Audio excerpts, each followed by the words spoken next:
Hello বন্ধুরা, করণডিগিতে আজ কর্মসভা বসেছে। সকাল থেকে সবাই গম গম করছে, ঢাক ঢোল বাজছে, মাইক বেজে উঠছে, মঞ্চে কর্মীরা বসে আছে। সবাই অপেক্ষা করছে দুই নেতার জন্য।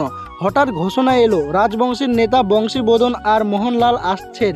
মুহূর্তেই ভিড়ের উত্তেজনা। গ্রামের মেয়েরা ঐতিহ্যবাহী পোশাকে ঢাক কাসর বাজিয়ে নৃত্য বরণ করতে শুরু করলো। তাদের তালে পা মেলালো ছেলেরা, আর করতালিতে মুখর হলো চারদিক। ফুলমালা আর উলুধ্বনিতে দুই নেতাকে মঞ্চে বরণ করা হলো। মঞ্চে উঠে বংশীবদন বললেন, এই ঐতিহ্য আমাদের শক্তি, আমরা একসাথে থাকলে কোনো বাধা আমাদের আটকাতে পারবে না। নেতা মোহনলাল যোগ করলেন, আমাদের পরবর্তী প্রজন্মের জন্য ঐক্য আর শিক্ষা সবচেয়ে বড় শক্তি। সভার শেষে সবাই মিলে নাচ গানে মেতে উঠল, আর আমরা চললাম কিছু নাস্তা করতে করতে অনেক সন্ধ্যা হয়ে যায় বন্ধুরা। তারপর বাড়ি।